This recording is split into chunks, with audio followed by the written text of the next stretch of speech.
Hello, everyone. Welcome in. Y'all, it's Black Children's Book Week, and we are super excited to be celebrating with you all. I am your host. I am Allison G. Thompson. I am the owner and head creator over at Greenline Creative LLC. Our mission here is to simply amplify the Black voice and to hold space for Black protagonists. Y'all, we simply just want to see more of our Black beautiful faces, our Black beautiful bodies, our Black beautiful culture, and more children's books. And just a little bit of information about Black Children's Book Week. Black Children's Book Week is a global celebration of Black children and the people who ensure Black children are represented in books and other children's media. This year is the second anniversary of the celebration, and we are an official Black Children's Book event, Black Children's Book Week event, and we are so excited to be a part. Here today we have with us Amber T. Bogan, and I'm just gonna read a little bit about Amber and who she is. Amber T. Bogan is a multi-passionate mompreneur with a love for writing that spans her lifetime. Driven by her passion for creating stories for her daughter that she wished she had as a child. In 2019, Bogan authored her debut title, Little Mrs. Destined for Greatness, and launched her very own publishing company, Bright Light Publishing House, shortly after. Bogan serves as the principal author of Bright Light Publishing House, where she is motivated to create stories that center and celebrate Black protagonists. As the mother to a spunky elementary age daughter and infant son, Bogan recognizes the importance of Black children seeing their likeness positively reflected in their every experience, including the books they read. When she is not busy drumming up her next story, Bogan can usually be found on an unexpected adventure with her husband and two kiddos. Catch her if you can. Okay, sis, period. Uh, y'all, I am super excited to welcome Amber T. Bogan into the conversation. Here's that beautiful face. How are you, Amber? I'm doing great. How are you, Allison? Awesome, y'all. So Amber and I met maybe in 2020, virtual, like it goes down in the DM, y'all, for real. Yeah. We met in 2020 through Jasmine Clark, who both helped us launch our first books. And y'all, I have been gleaning from Amber. She has been such an inspiration to me as I continue on this Black author's journey. And I'm glad to be a part of her journey as well and to see her flourish. So we are about to get right on into it. Are you excited, Amber? I am so excited. Thank you so much for having me. I'm so excited Yes, to share with you and always. excited to chat. Always. All right. So the topic that we're discussing today, you all, is Black joy. Yes. So Amber, what is Black joy and what does it mean to you? That is such a loaded question, a wonderful question, of Mhm. course. Black joy is anything that uplifts Black culture, really, to me, right? So what is it not, is really the question, right? So Black Right. joy it's Black triumph, Mm-hmm. it's Black beauty, it's Black fashion, Mm-hmm. it's the growth of the Black people, Mm-hmm. it's Black love, of course. You can't forget Yes. Black love. So Yes. it's all the things, all the things that are ordinary, all the things that are extraordinary. I think those Mm-hmm. are some of my favorite examples are just everyday life examples. It's watching kids play tag up and down the street in the summer. It's the Mm-hmm. sound of the bump pop truck. I don't know. People call it Yeah. different things in different areas. We Yeah. call it bump pop truck, but ice cream truck, Right. Right. I think I'm not sure where that name came from, but Yeah. it's the sound of the little jingle of the bomb pop truck and watching all the kids run down the street to catch him before he Yes. turns the corner. Yeah. It's watching, your favorite cousin go to therapy and heal through trauma. Mm. All of those Yeah. things are joyous. It's Yeah. the growth, the love, the fashion, the beauty. It's the culture. Everything, period. Look, everything. Black joy is Yeah, everything. Right. I love that. What is it not? I love that. So knowing that about you and you embody like what Black joy is, how did Thank your you. village teach you about your Blackness? Yeah. You know, when I really think about that question, I think it was more in their example, right? So it Mm, was more in how they lived their everyday lives, right? So mhm, I can't necessarily recall that it was ever like a sit down conversation, right? mhm, It was mhm, never, let me sit down and have this discussion with you. mhm, I grew up in a black neighborhood, right? I have mhm, a black family, of course, mhm. black mom, black dad, black siblings, Yeah, aunties, grandpa, all of that, right? So I'm yeah. I'm already immersed in it from birth Mhm, because that is who I am, right? And then I grew up in an all black neighborhood.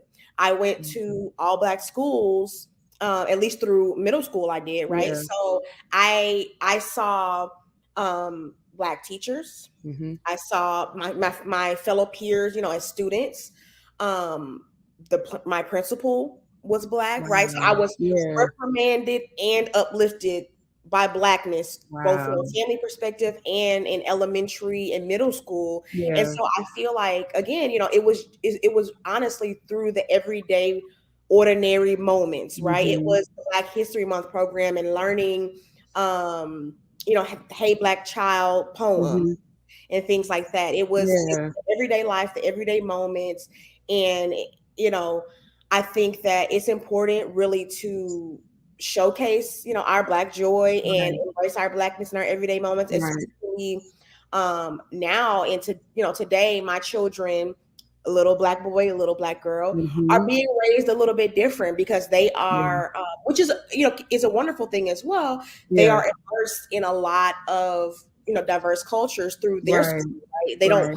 They're not growing up in an all black neighborhood or an all black school. And so Right. teaching them to have an appreciation for all people and Mhm. treat all people with fairness and kindness, Mhm. while also simultaneously teaching them black pride and making sure Mhm. they understand that black Mhm. pride does not dismiss love for anyone else, Right. just embodying who you are and showcasing joy within that. Right. And I think there may be a misconception when we talk about Black joy, Black Oh girl yeah. magic, Black children's book week, Black this, Black that. It's kind of like, what about everybody else? But it's like everybody's important, but we also know that we're important also. But it like I think it goes, if we can talk about a little history, I think it goes back to our roots, and where we came from and the all of the stuff that Black people went through. Like, it's important for us to pour into ourselves. It's important for us to honor our pain as well as our power. So Exactly. it's not so much of a I'm better than you, but I know I'm as great as you. It's I'm because as great. Yeah.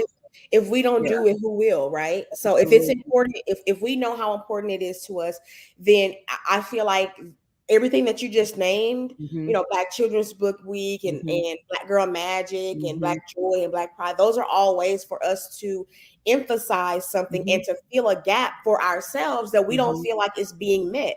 Right. You hear people talk all the time about what we see in the media, the Mhm. commercials, and what we see on the packaging and things like that. Mhm. Although I do feel like we've come a long way and we're continuing to go in the right direction, thank Mhm. God. Mhm. But there's still a gap, right? There's Yeah. still a gap, and children, they may not be able to verbalize it because they may not understand it yet, but Right. they're still internalizing all of that, right? If they're Right. always seeing a certain type of person shown in a certain type of light, Mhm. then they Mhm. internalize what does that mean for me, right? If that Right. person doesn't look like me and this type of person is always being shown in a positive light, what Mhm. does that mean for me, right? Mhm. And they're not, necessarily always at the level to be able to ask those questions, but Right. they're internalizing it. And so we Right. need to be able to combat that with Black Joy, Black Pride, Black Children's Book Week, for Yes. example. Yes, absolutely. I love that.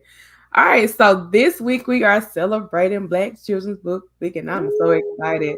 So of course it's a global celebration of Black children and the people who ensure Black children are represented in books and other children's media.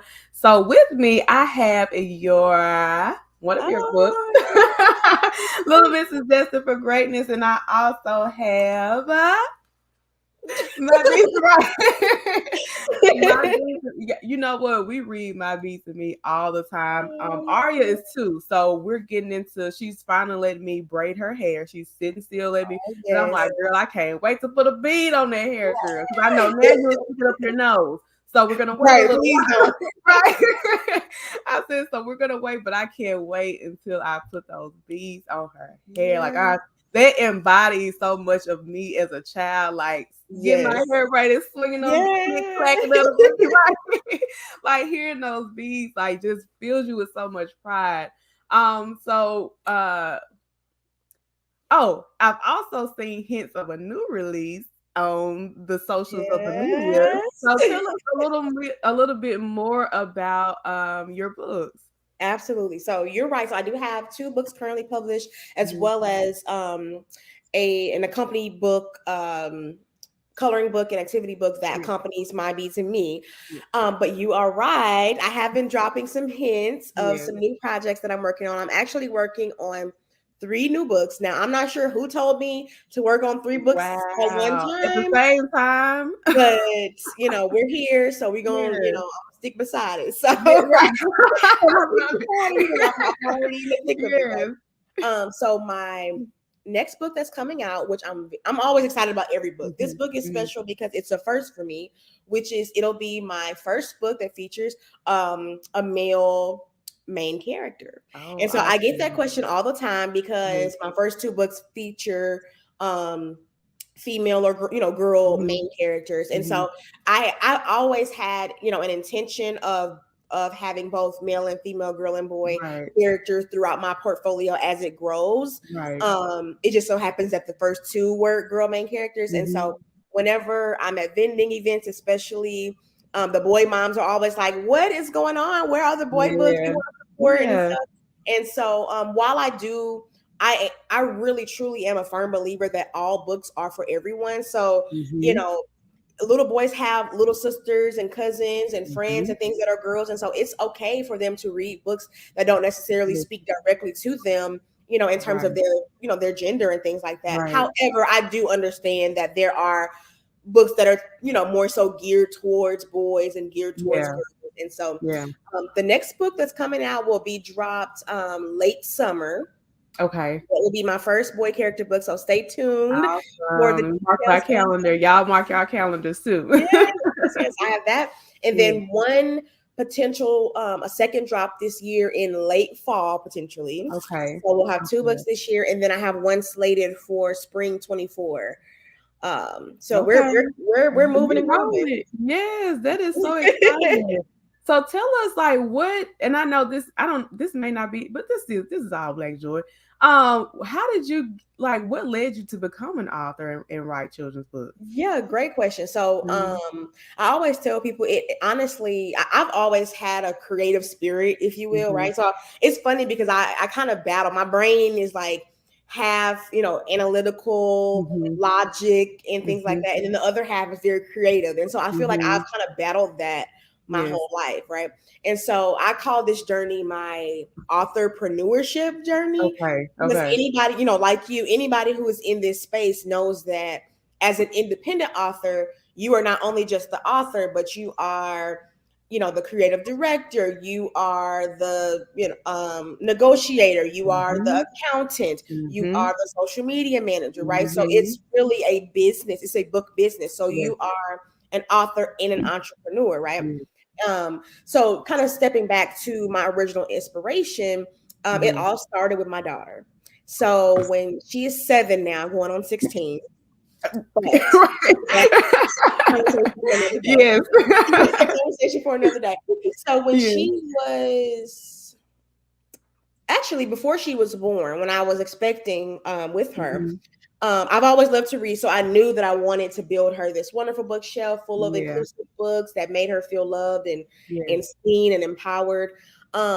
And at the time, and this was 2015, right? So we've come a long Right. way since then. Yes. Um, but in 2015, I felt like I kept hitting this brick wall, right? So I Mm. was going out and I was supporting the books that I could find on the shelves at Mhm. major retailers, Mhm. and then I landed into this space of independent children's authors. And so I started to support some of the independent children's authors who were creating Right. books with Black main characters. Right. But at the time, I just really felt like I started to hit a brick wall, and I said, okay, there has to be more.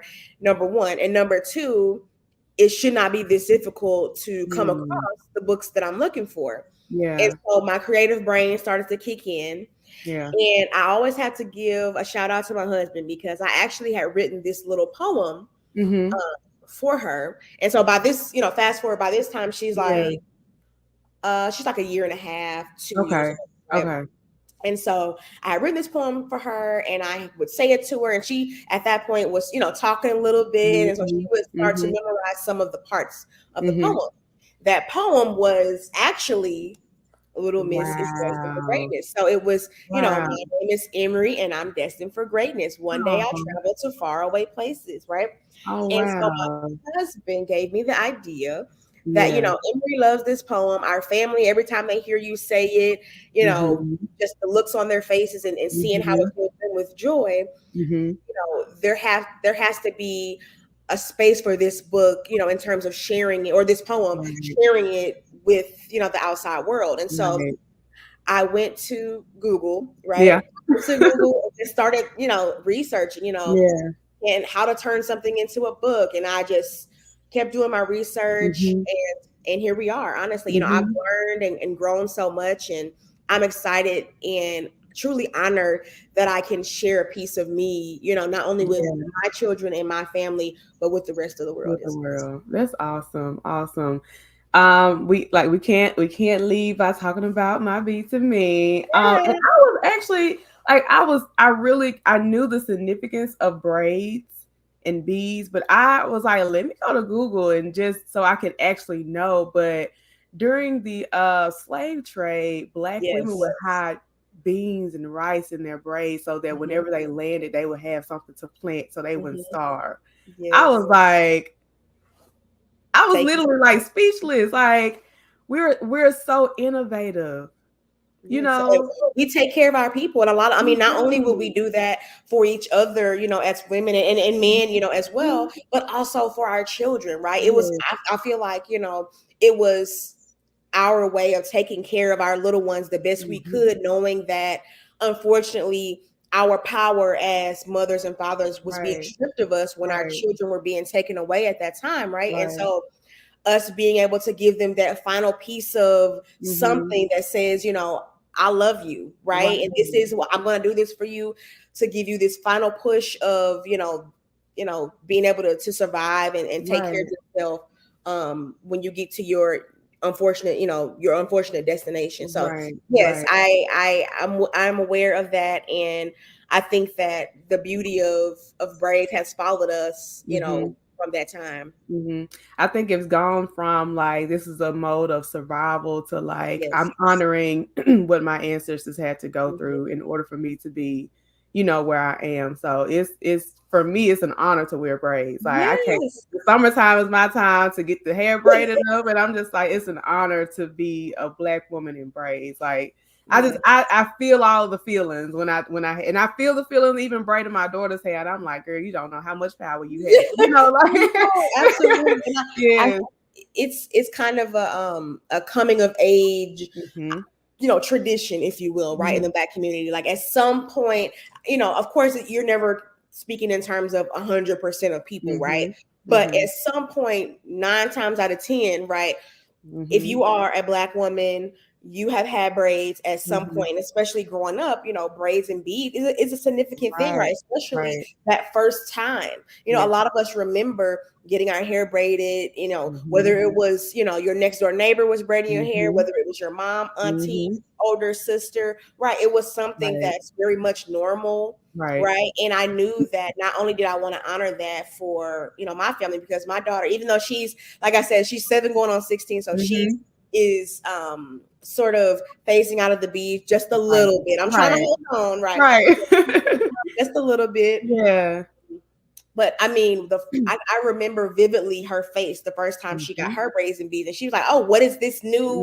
Mhm. What's happening? Right. Right. This, And so it was on from that Yeah. point. So just being Yeah. able to honor that, And earlier we spoke a little bit about filling voids, right? And Mhm. when I think about, even in the context of all of the beautiful Black children's books that we see today, Mhm. very few of them have braids and beads, Right. right? We Right. have, all the curls and coils and puffs, which Mhm. is amazing and beautiful, because Right. know, nine Yes. times out of 10, I wear my hair like that anyway. Right. Right. So I felt like it was an opportunity for me to showcase something that's so normal and standard in Yes. our culture, in our communities, and show that on a wide scale.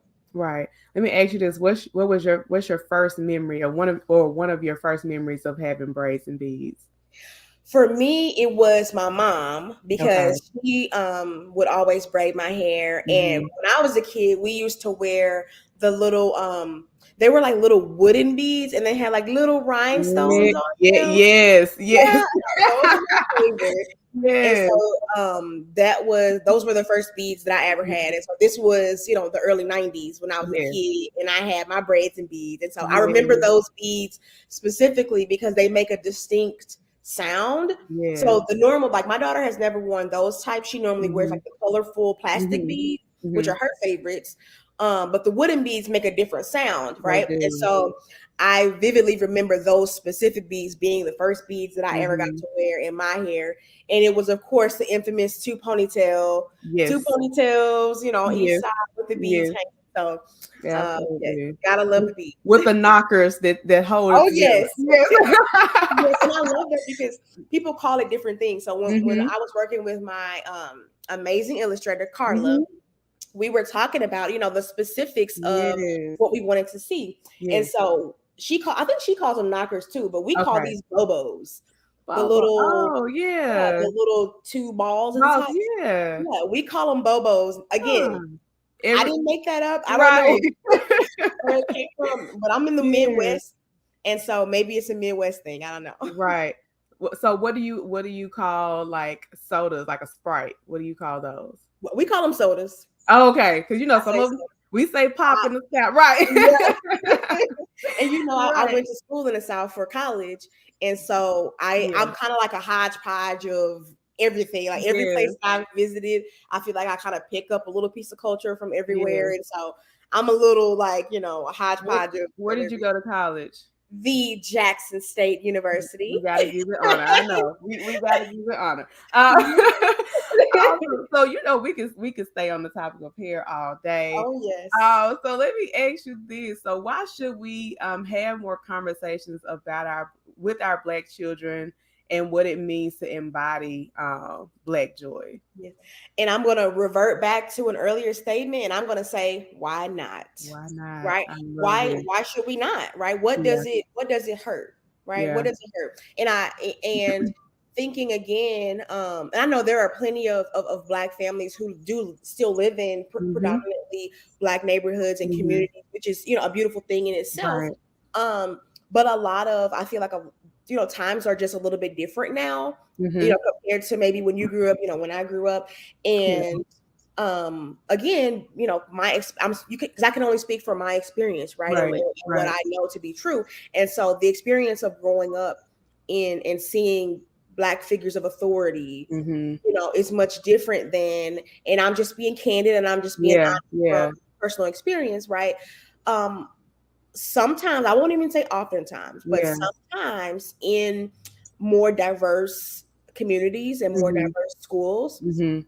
sometimes you may find that the figures of authority and the teachers sometimes are not as diverse, but Mhm. you will find um, the janitorial staff and things like that that Yes. may look like our children. Yes. And again, when we think about how do our children internalize those things, right? If Right. the people of authority look this way, and Yeah. the people who technically are not, they are not the people that are teaching me and things like that, Right. they, Right. everyone is of value, and we definitely need, the Right. schools and the environments to be up to par. And so Right. everyone's work is appreciated. But Right.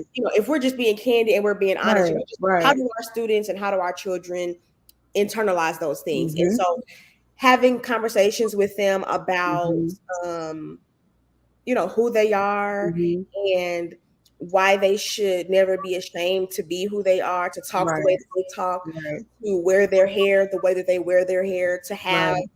the body that they have, and Mhm. and to truly just embrace, the way that they were made, right? Right.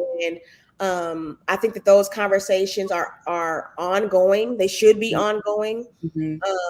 And sometimes they don't have to be explicit conversations where you're sitting down and having the conversation, but Right. sometimes it's in the books that they're reading, Mhm. it's in the TV shows that they watch, and Mhm. it's in the YouTube channels that Mhm. that they're watching on their Mhm. tablet. It's in the packaging of the items, Mhm. that we buy. And Mhm. so I think if we as parents and, the grown-ups in these children's Right. lives, if we are more mindful of that, Mhm. I think they have no choice but to grow up feeling, joyful about Yeah. their blackness. Yes, absolutely. I totally agree. I read a quote just the other day that says children learn more of what you, I think, show them than what you tell them. Mhm. So a Mhm. lot of times if we're in Target, I'll find a shirt or a toy and I'll ask Aria, "Oh girl, she's so pretty." I said, "Who does she look like?" She said, "Me." And Yeah. so that, I mean, it fills me with so much joy. Even with Lucas, like even he's 6 going on. He out. Lucas is just such an old, so he might be 6 going on 60. Um, because he'll come tell me like, "Mama, we need some more milk. We are out of milk." That's And I'm so like, cute. "Okay, let me get my grocery list." That's But so cute. even him, like when he watches things on TV, I make it a point to point out, like, "Hey, Lucas, he has a haircut like you, or he Mhm. has curls like you." Like just to make ensure that they're seeing themselves, in media, in books, on their clothes. Like if there's a person Yes. on their shirt, hey, he kind of looks like you, or he has a smile like you, so that they can feel and know, like, hey, That's I'm right. I'm valued. I'm everywhere. I'm not just, Yes. in me and my person and in myself, but I'm everywhere. I see me Absolutely. everywhere I go. Yeah, one of my Um, favorite. Oh, I'm sorry. I no, was go gonna ahead. say Yeah. one of my favorite. To your point, one of my Mhm, favorite things to do, because I agree. I think those things are super important. We practice mhm. that on a daily.